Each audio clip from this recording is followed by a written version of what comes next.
Wah, ini file mengenai pembaruan PKB taruh di mana ya? Coba cari. Ini apa? Yang bidang 2. Oh ya udah. Nah dulu. Yang baru, yang udah gua edit. Lu belum dapat yang baru? Iya.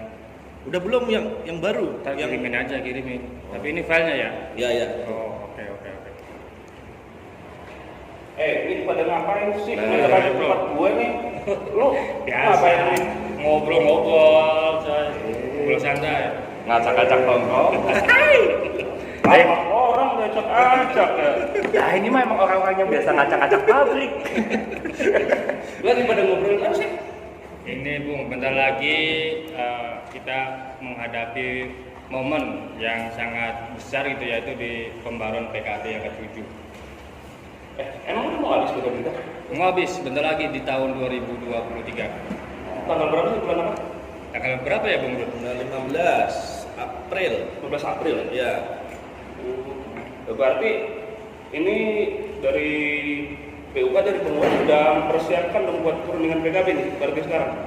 Alhamdulillah sudah Bung, kita sudah mulai persiapan pembaruan PKB saat di bulan September 2022. Prosesnya berarti dari mulai September kemarin? Betul, September. Udah ngedraft atau apa gitu? Sudah, dari kita bulan September. Ngobrol aja sendiri ini kan belum kenal, belum ada yang kenal. Saya juga ternyata ini nggak kenal siapa mereka abang. Abang kenalin ini. Gue kirain tuh udah Belum, Bang. udah familiar lo. Nah, gitu saya loh. mah orang apa sih? Nah, ini dari bagian mana? Dari bidang apa? Pengurus juga. Iya, Pengurus. Terus ini beliau udah lama gitu. Ah. Udah dua periode sampai sekarang. Nah, beliau yang itu nggak tahu dah. Nih, gimana nih? Kayaknya kemarin tuh nggak sengaja aja dia. Ini kan episode yang pertama juga muncul. Ya, saya baru masuk ke pengurusan yang sekarang. Saya ya namanya Rudi Santoso. Lebih familiarnya dipanggilnya Bewo. Itu saya ada di posisi wakil sekretaris 2. Jadi dalam bidang kerjanya saya berpartner sama senior saya, Bung Toto gitu ya.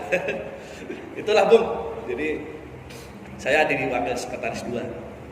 Bidang 2 itu pembelaan dan Advokasi dan pembelaan. pembelaan. Oh iya. Nah, sedangkan saya sendiri, nama saya Toto Caryanto. Saya berdomisili di Perumahan Taman Permata Indah dan kebetulan gitu, saya juga diberikan amanah 2 periode dengan periode yang saat ini, yaitu di Wakil Ketua 2 Bidang Advokasi dan Pembelaan. Bersama tadi sudah disampaikan Bung Rudi, kita sama-sama saling berpartner gitu untuk mengadvokasi dan juga membela terhadap anggota-anggota kita yang terkena masalah. Nyusahin nggak Bang Rudi ini? Waduh. Ya. Kemarin sih episode 1 nyusahin orang. Kayaknya ketinggalan. Nyusahin mah Enggak nanya ini apa? Nyusahin nggak? Anak baru ini. Nyusahin enggak, cuma makannya agak banyak. Itu bak lihat. Cuma kelihatan sih, kayaknya berdua sering berkonflik. harus itu sebuah kewajiban, kita harus berkonflik kalau di bidang ini. Banyak ya, berarti sekarang lagi sibuk-sibuknya merancang PKB atau apa sih?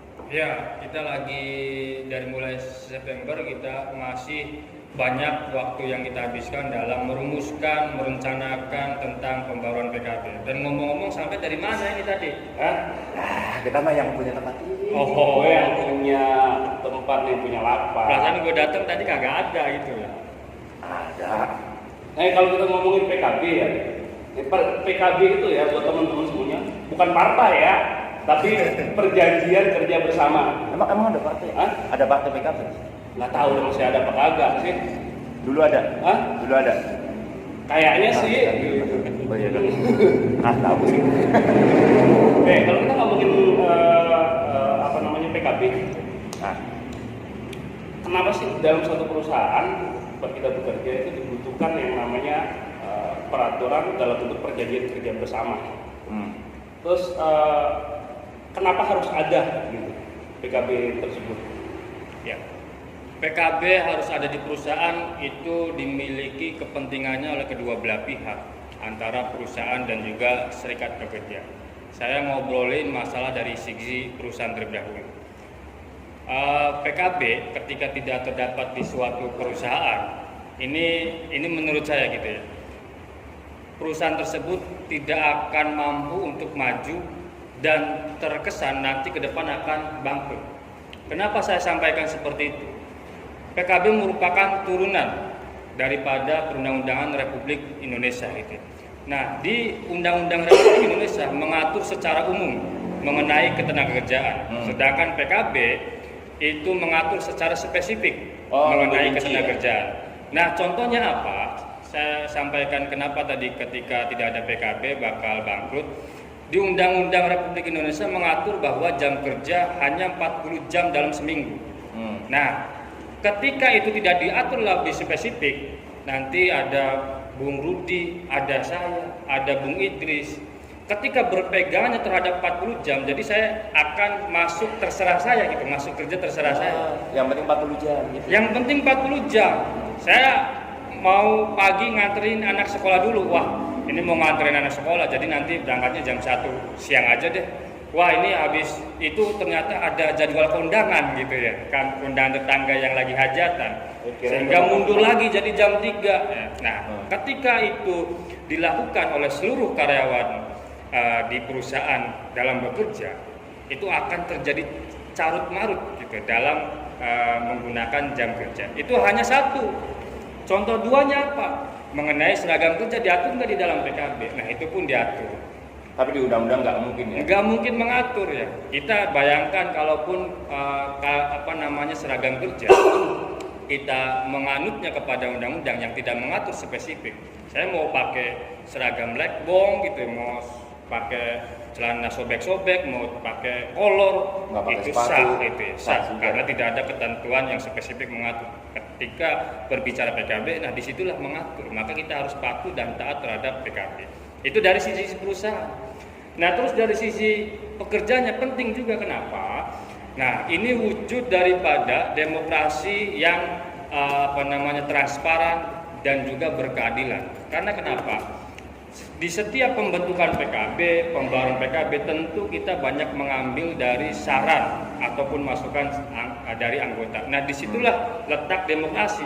Semua anggota ataupun semua pekerja berhak mengusulkan saran dan juga masukan-masukan terhadap pembaruan PKB agar tidak terjadinya ketidakadilan. Kenapa saya bilang keadilan?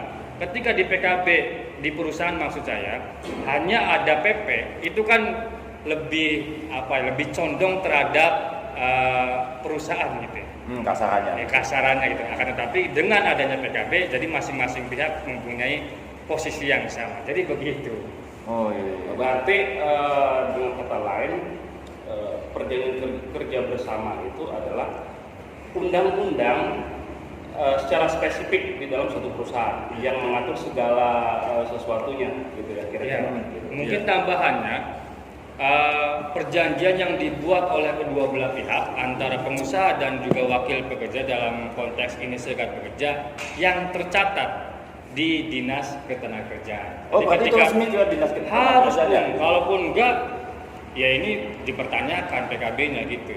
Kita ketika dalam persekusi mau kemana, sedangkan PKB itu sendiri tidak tercatat di dalam Dinas Ketenagakerjaan. Tapi PKB itu diatur dalam undang-undang juga kan sih? Maksudnya ada satu pasal yang nulis kalau perusahaan atau pekerja itu boleh atau wajib punya PKB itu. Nah, itu mungkin Bung Rudi bisa nyampein. Apa tadi pertanyaannya? Dasar hukum. Maaf nih, dasar hukum ya? saya habisin 3. Ini agak saya fokusnya agak berkurang gitu. Hari-hari ini juga Saya tadi tuh dengerin Bu Toto ini ceramah apa sih? Soalnya kalau bisa dikasih Ajak banget. kalau nanya undang-undang kayaknya dia gitu yang lebih paham gitu, yang lebih tahu. Kok saya nggak yakin ya? Kayaknya lebih pintar yang on. Silakan. Saya ini memang kalau kita bicara dasarnya itu kan di Undang-Undang 13 tahun 2003 itu kan memang diatur dimulai dari pasal 116 kalau nggak salah ya, 116 108 sampai dengan 116 gitu. Itu membicarakan tentang PKB gitu. Terus aturan turunannya itu ada di Permenaker yang baru itu menggantikan Permenaker yang lama itu Permenaker nomor 28 tahun 2014 itu sebagai dasarnya pembuatan PKB. Intinya sih dalam pembuatan PKB ini kan sebuah perjanjian yang disepakati kedua belah pihak gitu. Jadi bukan sebuah aturan dari satu pihak aja. Jadi tujuannya apa sih? Tujuannya agar kita dalam hubungan industrial itu terjalin secara harmonis. Karena di situ mengatur antara kewajiban perusahaan, hak perusahaan, kewajiban pekerjanya dan juga haknya pekerjanya. Terus diatur juga jangka waktunya perjanjian itu akan berapa lama. Dan selanjutnya itu juga dicatatkan siapakah yang menjanjikan juga dicatatkan dan ditandatanganin. Intinya ke depan agar kedua belah pihak ini dalam menjalani bisnisnya, dalam bisnisnya perusahaan itu antara pekerja dengan pengusaha itu bisa berjalan gitu secara harmonis, karena kedua-duanya secara sadar dan secara kebersamaan itu sudah memperjanjikan apa kewajiban dan apa haknya yang didapatkan. Jadi dengan adanya PKB diharapkan kita itu tidak terjadi disharmoni, terjadinya pelanggaran-pelanggaran aturan. Jadi ya kedua belah pihak itu tahu kewajiban dan haknya itu apa gitu. Itu sih harapannya dari apa yang bisa didapatkan dari PKB gitu. Tapi ada nggak perusahaan yang nggak pakai PKB?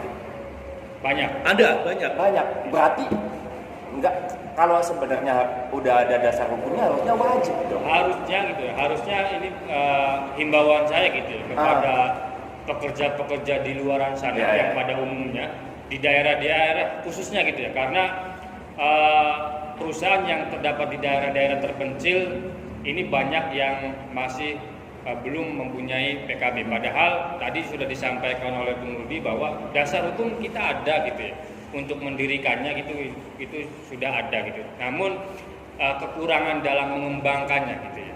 Dalam mohon maaf gitu ya, SDM perlu ditingkatkan masing-masing daerah dan juga mungkin banyak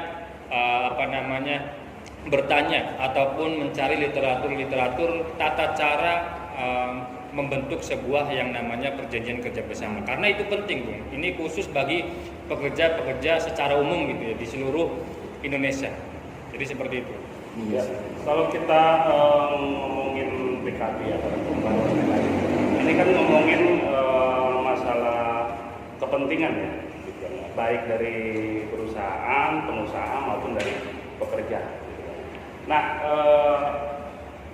kalau ngomongin PKB terus manfaatnya, kalau ini kita berbicara manfaatnya untuk anggota gitu ya, anggota karena suatu perjanjian kerja bersama pasti mengatur bagaimana suatu organisasi di dalam suatu perusahaan untuk mengatur orang-orang yang di dalamnya, ya, baik itu hak dan kewajiban. Nah, manfaat PKB itu sendiri secara lebih kepada anggota kita, anggota serikat pekerja itu apa aja sih? Mengenai manfaat gitu ya, manfaat PKB bagi kita tentu tadi sudah disampaikan di awal bahwa ini PKB sarana untuk kita berdemokrasi, untuk mewujudkan hubungan industrial yang berkeadilan gitu. Nah, disitulah manfaat anggota bisa menyampaikan apa sih keinginan-keinginan dia gitu dalam bekerja, dalam memenuhi kebutuhan hidupnya dan juga lain sebagainya. Itu salah satunya gitu. Sekali lagi saya sampaikan menjadi sarana berdemokrasi bagi pekerja yang ada di perusahaan tersebut untuk menyampaikan masukan-masukannya. Terus yang selanjutnya manfaat PKB yang selanjutnya gitu, itu terdapat aturan yang jelas gitu, secara spesifik yang mengatur bahwa ada guidance yang tidak boleh dilakukan oleh pekerja. Jadi dengan harapannya PKB bukan hanya sekedar dibagikan kepada seluruh pekerja, tapi juga dibaca, utamanya dalam tata tertib, sanksi sampai dengan PHK. Itulah guidance ataupun hal-hal yang tidak boleh dilakukan oleh pekerja. Ini spesifik gitu. Bisa dipelajari dan juga bisa dilakukan setiap saat ketika pekerja itu dalam melakukan aktivitasnya ataupun dalam bekerja. Terus yang selanjutnya yaitu mengenai kesejahteraan gitu. Karena tadi saya sampaikan bahwa di masing-masing pihak mempunyai bargaining yang sama gitu ya. Bukan hanya sekedar perusahaan tapi pekerja juga mempunyai bargaining yang sama dengan perusahaan. Maka ini pun bisa secara berkesinambungan memperbaiki kesejahteraan dan juga meningkatkan kesejahteraan bagi pekerja dan juga keluarganya. Momennya hanya ada di dalam PKB. Jadi seperti itu kurang lebihnya. Berarti itu Intinya bukan duit aja. Bukan duit Ya, aja. Ya, bukan ntar kita sangkanya wah di PKB isinya duit doang ya. Yang salah diartikan kadang seperti itu. Jadi fokusnya itu hanya yang berhubungan dengan uang Iya, saja. kadang anggota juga semangat di bagian itu. Itunya doang gitu. kalau Ya nggak sih, nggak memungkiri. kalau udah ngomongin nominal itu semangat. Waduh, semangatnya minta ampun. Pokoknya bahasanya pokoknya gitu. Ya, artinya PKB ini sangat bermanfaat karena mengatur semuanya yang ada Secara dalam spesifik. perusahaan gitu. Baik hak dan kewajibannya. Iya, makanya demokrasi terus kemarin waktu tanggal berapa ya kita terus disuruh nyebar link gitu kan, Google iya, Form. iya. Itu salah satu buat bentuk demokrasinya juga ya. Biar semua anggota itu aspirasinya keserap. Iya, buat menyerap. Tapi efektif nggak sih kemarin menurut kamu? Nah, Waktu Google Form itu, mengenai Google Form ya, Yang karena kita aspirasi. sebenarnya ada beberapa cara Hmm. dalam rangka menampung masukan-masukan dari anggota. Nah, tadi yang disampaikan oleh rekan saya ini mengenai Google Form gitu ya, metode penjaringan masukan pekerja melalui Google Form kiranya itu kurang efektif gitu ya. Kenapa saya kurang efektif? Ini anggota dalam menyampaikan masukan-masukannya ini hanya berbicara di uang tadi, duit. Nah, ya.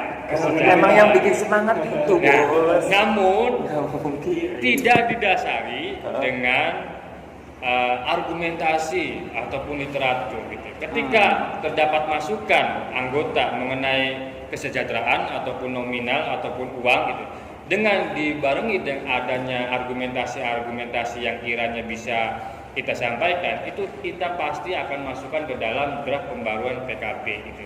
Nah, kemarin hanya banyak yang mengusulkan kesejahteraan namun argumentasinya tidak cukup logis gitu. Oh, berarti buat yang orang yang kemarin pengen segini tapi mungkin nanti di PKB nggak sesuai harapan mereka, jawabannya ini ya. Iya, betul. Terus metode yang kedua, tentu di dalam organisasi serikat pekerja kita ada yang namanya badan komisariat, di mana badan komisariat itu wakil daripada anggota yang ada di bagian tersebut. Contohnya bagian terguling. Nah, si A katakanlah bakor A ini bisa menampung masukan-masukan di bagian terguling tersebut. Ketika anggota sudah menyampaikan ke badan komisariat, barulah badan komisariat menyampaikan kepada tim perumus PKB. Nah, itu ada dua metode yang kita lakukan dalam proses pembaruan PKB kali ini.